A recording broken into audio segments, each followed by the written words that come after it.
Jamani, habari za muda huu? Hamjambo? Kwa niaba ya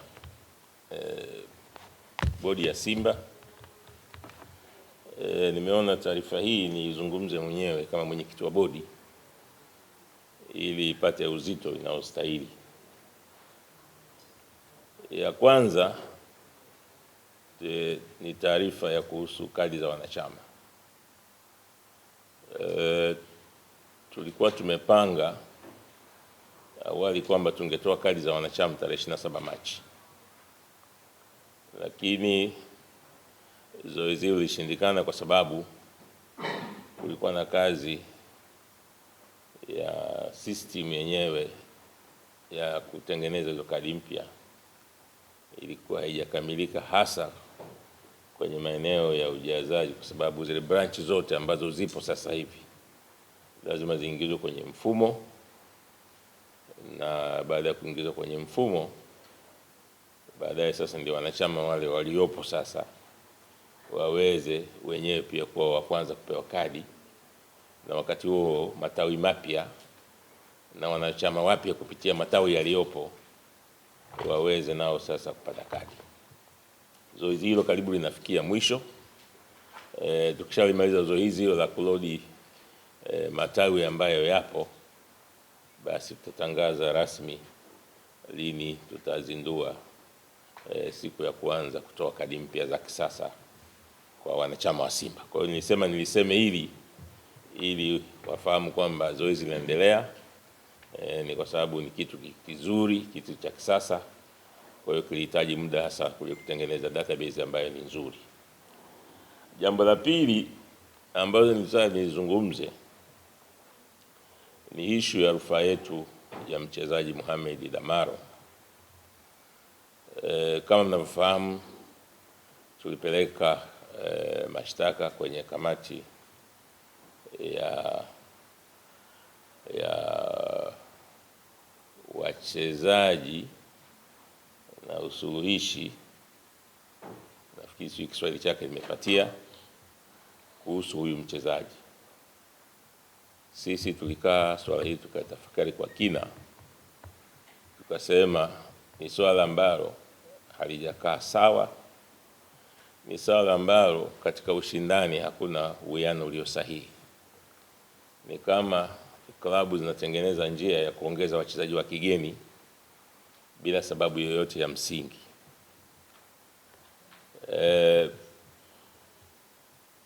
Kama tunasema mchezaji aliyepewa uraia hawezi kuchezea timu ya taifa, basi sababu ya kumpa uraia ilikuwa ni nini? Ilikuwa ni kuhakikisha kwamba klabu moja au mbili zinakuwa na wachezaji zaidi ya wengine walioruhusiwa kwa mujibu wa kanuni. Tumepokea majibu ya kamati ya hadhi sheria za wachezaji. Kwa mujibu wa ibara ya 27(4) inatuomba tufanye kitu kinaitwa marejeo au review ili tukamilishe hatua za hapa ndani, na tumeshaandaa review marejeo ya mchezaji huyu. Tutawasilisha hivi punde hapo TFF, na katika hukumu ile waliotupatia imechagua tu maeneo yanayowafurahisha ndio wanajibu. Maeneo mengine ambayo tuliyahoji hawakuyajibu kabisa. Mohamed Damaro, tukizungumza sasa hivi, ana FIFA identification number 2. Mchezaji yoyote akishaingia kwenye mfumo wa kucheza mara ya kwanza anapewa ID number. Hiyo ID number unatakiwa uhame nayo kokote tunakoenda, ndio namba yako ya utambulisho. Lakini ukiangalia kwenye mfumo, Mohamed Damaro ana ID number 2. Hiyo tuliuliza kwenye kamati, hawakuweza kulijibu. Lingine ambalo tulihoji huyu Mohamed Damaro kama hawezi kucheza timu ya taifa ya Tanzania, ina maana kwamba yuko eligible, wanasema wazungu, kuchezea timu ya taifa ya Guinea. Na kwa kweli moja ya vitu ambavyo tulimtaka Damaro aje pale TFF, ikiwezekana klabu yako, tulitaka tujue mbinu alizotumia kupata uraia wa Tanzania kama zilikuwa ziko namna gani. Kwenye cross examination ambayo tuliiomba, tulitaka tujue kama Damaro ameukana uraia wa Guinea, ameukana lini na ameukana katika namna gani, kwa sababu wazungu wanasema kuna president. Kuna mchezaji anaitwa Josephat Bada ambaye alipewa uraia pamoja na huyu. Wakati anaondoka hapa ilibidi aondoke katika uraia wake aliokuja nao Tanzania hapa, sio uraia wa Tanzania. Na hiyo ni kwa sababu kama angetumia uraia wa hapa kuna ile kitu inaitwa TMS, transfer matching system. Sio, kuna mzee wangu mmoja alisema transfer monetary system, ni transfer matching system. Ile transfer matching system isingekubali kwa sababu data za mchezaji fulani na huku lazima ziwiane, ndio transfer inatokea. Sasa huwezi kuwa huku ni mwingine, huku ni Mtanzania ukaweza kuhama, hilo halitatokea. Kwa hiyo yote hayo tuliyahoji, haya kupata majibu. Tumeomba review, lakini hatutaishia hapa. Hatutaishia hapa kwa sababu tunaamini kwenye kanuni za ligi zetu zimetambua wachezaji wa aina mbili. Mchezaji wa Tanzania atatambulika kwa passport na kwa kitambulisho cha taifa, lakini in bracket wamesema awe mzawa. Tunaelewana? Atatambulika kwa passport au national ID, lakini in bracket awe mzawa. Mzawa maana yake ni indigenous. Kuwa na passport, kuwa na ID haikuwezeshi kuwa mzawa, kwa sababu kwa mujibu wa taarifa ya uhamiaji wanasema huyu alipewa uraia kwa njia inaitwa tajinisi, naturalization. Sasa kama amekuwa naturalized, kanuni zile zile za TFF zinasema mzawa. Kwa hiyo kuna mchezaji mzawa na kuna mchezaji wa kigeni. Sisi tunaamini Damaro hakizi, kwa mujibu wa kanuni zenyewe za TFF, hakizi vigezo vya kuwa mzawa. Kwa hiyo yote haya tumeyahoji, lakini kamati ya sheria na hadhi ya wachezaji hawakuyajibu haya. Kwa hiyo tunaandika review na kuweza kuomba. Na naomba niliseme hili jambo si jambo dogo kwa nchi, kwa sababu Simba mwaka jana baada ya sisi kuona wenzetu wamepewa uraia, tunaandika barua kwa uhamiaji wachezaji wetu kwamba kuna baadhi ya wachezaji wetu wanaomba nao kupata uraia. Hatujawahi kujibu hiyo barua mpaka leo. Mpaka leo hatujawahi kujibu hiyo barua ya wachezaji wetu ambao uraia.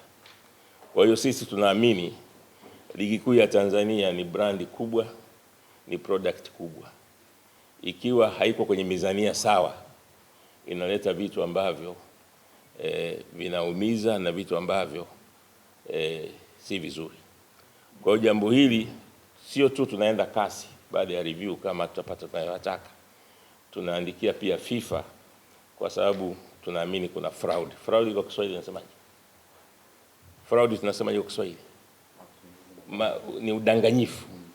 Kwa sababu kama unaweza kucreate, wengi wanasema kwamba jambo la kubadilisha uraia ni rahisi tu, wanafanya referral ya Spain, wachezaji wa kina Rodrigo anacheza kwa sababu Spain inaruhusu uraia wa nchi hizi mbili. Ndio maana yeye anacheza timu ya taifa ya Brazil, lakini kwa sababu Spain inaruhusu dual nationality, basi anaweza kuchukua uraia wa Spain na akaweza kucheza mpira. Kwa hiyo sisi tunajua jambo hili si jambo dogo, kwa sababu tunaona kuna unfair. Timu moja na wachezaji 13 kupitia mlango wa nyuma, mlango ambao si halisi, timu zingine zina wachezaji 12. Mizani haibalance. Kwa hiyo niwaambie wana Simba, hili tuko imara, tutaenda nalo mpaka la mwisho. Lakini kikubwa zaidi, aliyeidanganya mamlaka kwamba huyu tunampa uraia kwa sababu atasaidia timu ya taifa amefanya udanganyifu mkubwa sana, na amefanya udanganyifu ambao haupo kokote, na amefanya udanganyifu ambao pengine mamlaka zinashangaa. Huyu mchezaji hawezi kucheza timu ya taifa, umempa uraia ili iwe nini? Tena mchezaji mwenyewe ambaye hakuwa amefikisha hata mwaka Tanzania akapewa uraia. Sasa hilo jambo sisi tunaona ni jambo kubwa, na hili tutaona mpaka mwisho wake tuone linakuwaje. Kwa hiyo nimeliongea kwa kirefu kwa sababu watu wanafikiria utani tu na ushabiki, lakini ni jambo serious na sisi we are serious about this. Jambo lingine ambalo nataka nizungumze leo hii ni kumetokea baada ya mechi ya Azam, ilianza Pamba kule Mwanza. Washabiki wetu wametaharuki, wamekuwa na hasira, hata pale uwanjani juzi pia haikuwa nzuri sana. Nafahamu mashabiki wetu wanakerwa na hili jambo, nafahamu kuna vitu vinajitokeza, nafahamu wameona yanayotokea, lakini naomba tena niwasihi sana mashabiki na wapenzi wa Simba, naomba watulie, wawe na amani, wasilete tafrani, kwa sababu mwisho wa siku ikiwa tafrani inakuwa sio afya kwa klabu. Sisi Simba ni klabu ambayo tunaweka mpira wa miguu mbele sana, ni klabu ya watu wema, watu wastaarabu. Najua mpira una hisia kali, lakini naomba niseme kwamba tuache tafrani, tupunguze jazba. Sisi bodi nzima, viongozi, ili jambo tunalishughulikia na tumeandikia mamlaka, tutakutana nao, mamlaka zinasimamia mpira, kuweza kujua hizi changamoto ni kwa nini zinajitokeza mara kwa mara. Niwapongeze mashabiki. Unajua mechi za Simba zimekuwa na figisu sana, hasa hizi mechi kubwa. Mechi ya kwanza ghafla tu tuambiwa tunaenda kucheza Zanzibar, sababu kulikuwa na mashindano ya Qur'ani, lakini huko nyuma yashafanyika mashindano ya Qur'ani yanaisha saa 7, saa 8 mechi inachezwa usiku. Tena kwa wakati wa Ramadhani mechi inachezwa saa 2, mashindano yanaisha saa 7, lakini watu wakahamia kuhamisha tu, tukaenda kucheza. Mechi hii pia nasema imehamishwa kwa sababu kuna mashindano ya Qur'ani. Tuliwasiliana na BAKWATA, wakasema sisi mashindano yetu yanaisha saa 7. Kwa hiyo mpira unaweza kuchezwa. Tukaambia wenzetu, jamani, mashindano ya BAKWATA yanaisha saa 7, ya Qur'ani yanaisha saa 7. Kwa nini tusicheze mechi hii? Ni saa 1 usiku. Lakini wakangangania lazima ichezwe kule. Unaona? Wakaenda kuweka kiingilio kikubwa ambacho tunaomba baadaye bodi ya ligi tunaomba iregulate kitu. Lakini kuna baadhi hata mashabiki wetu wakiwa na tiketi wameshindwa kuingia, wanasema uwanja umejaa. Wenyeji wamekata tiketi, baada ya mashabiki wamezuia kuingia, uwanja umejaa. Kwanza niwapongeze wana Simba pamoja kwa kiingilio kikubwa cha chini, ambacho pengine kiingilio kikubwa katika historia ninachokumbuka ni cha Taifa Stars na Brazil, ndio kiingilio cha chini kilikuwa 30,000. Kando na hapo haijawahi kutokea kiingilio cha chini cha mechi kakawa 15,000. Lakini pamoja na hayo wamekuja kwa wingi kuweza kushangilia timu yao. Lakini ndio hivyo, wengine wamekosa nafasi. Tunaomba baada ya mamlaka ili jambo inaliangalia sana, la kufanya regulation ya vitu viweze kwenda sawa. Kwa hiyo nawasihi mashabiki wetu, mashabiki wema, mashabiki wenye uwerevu, wanaopenda sana timu yao, wawe na amani na watulie. Viongozi, bodi tunaifanyia kazi ya malalamiko ambayo yamejitokeza siku za karibuni. Kwa kifupi, hayo ndio yalikuwa ya kwangu makubwa.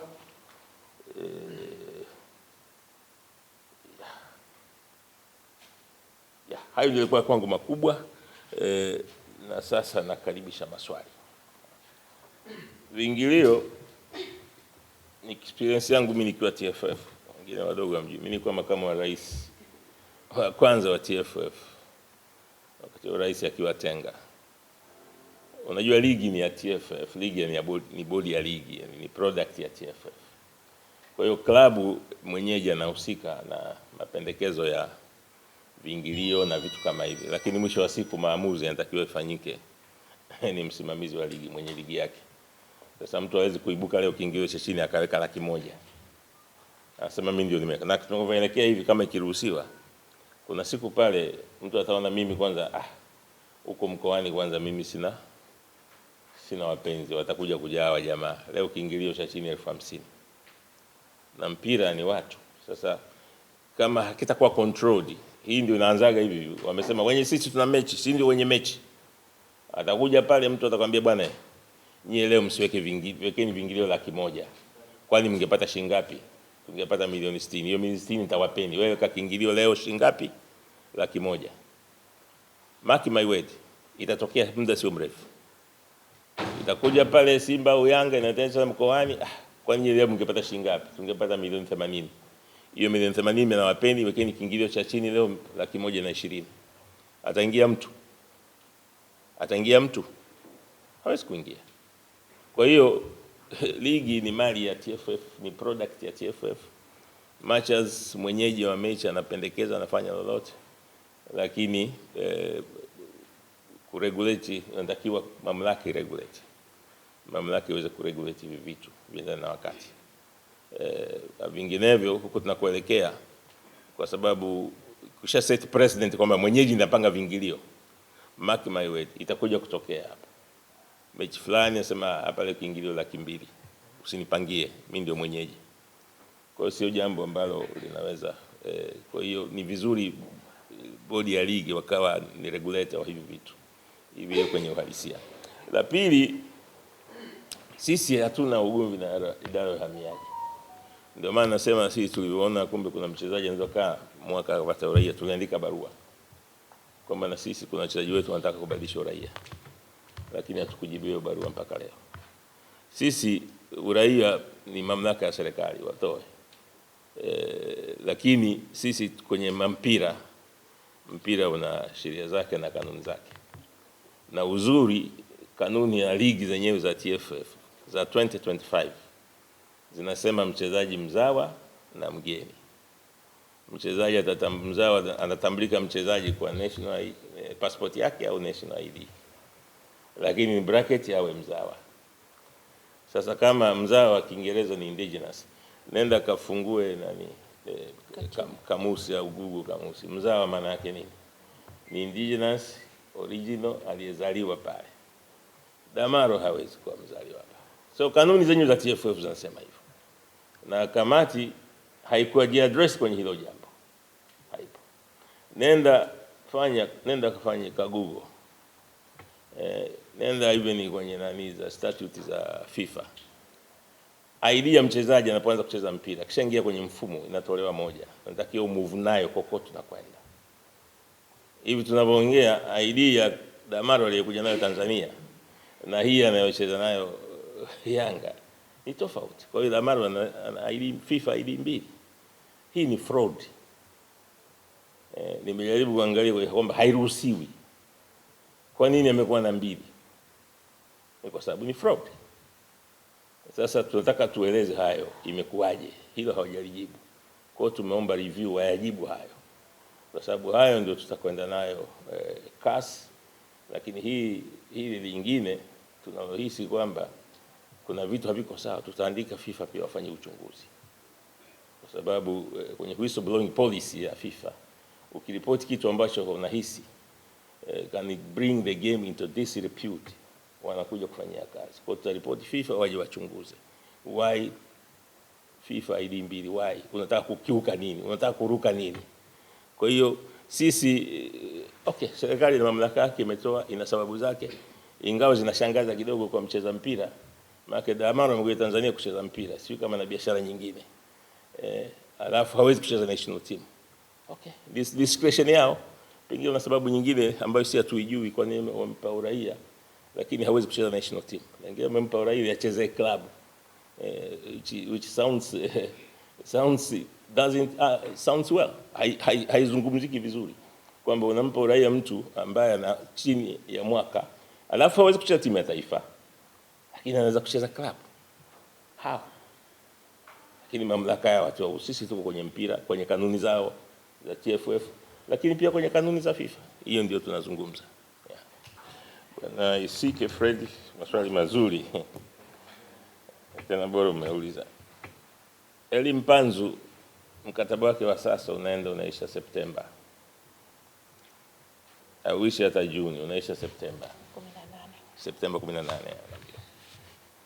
Sasa kusema kwamba anagoma kucheza kwa sababu ya malipo ya mkataba mpya ni maajabu kabisa ya mpira. Na kuna yule nilikuwa namheshimu sana, nani yule anaitwa yule, si mchambuzi yule Mnolela, anaitwa Mnolela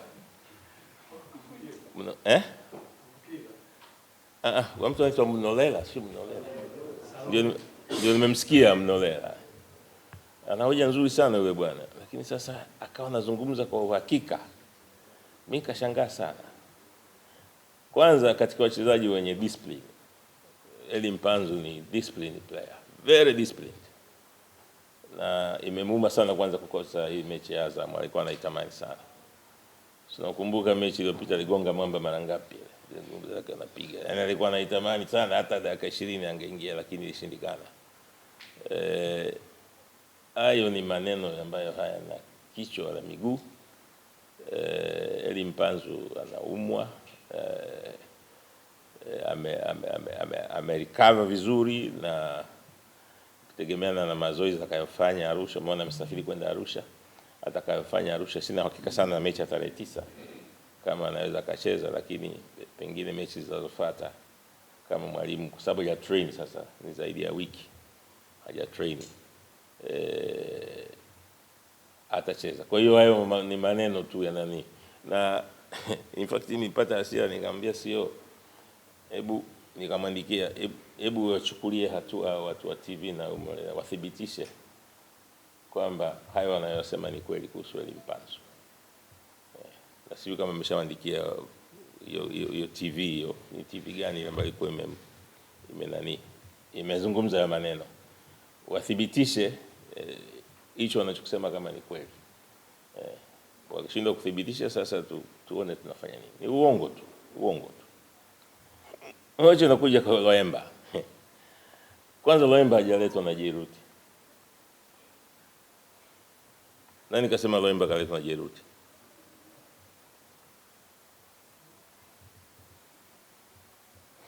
Loemba amekuwa scouted na kamati ya usajili ya Simba kwa kushirikiana na kocha.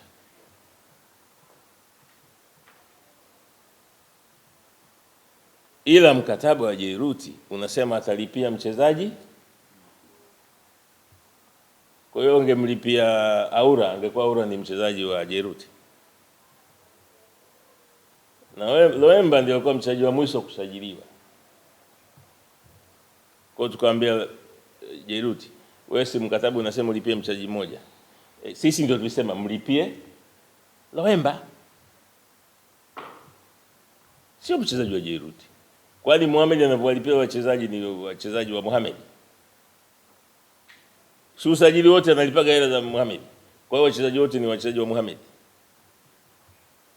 Ule mkataba na ile ni signing fees, amelipa na transfer fees ya yule mchezaji, kwa sababu mkataba akasema mimi kwa mwaka nitagharamia mchezaji mmoja, ambayo wapenzi na klabu itaamua.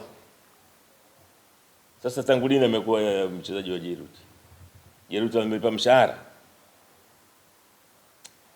Potoshaji wa hali ya juu kabisa.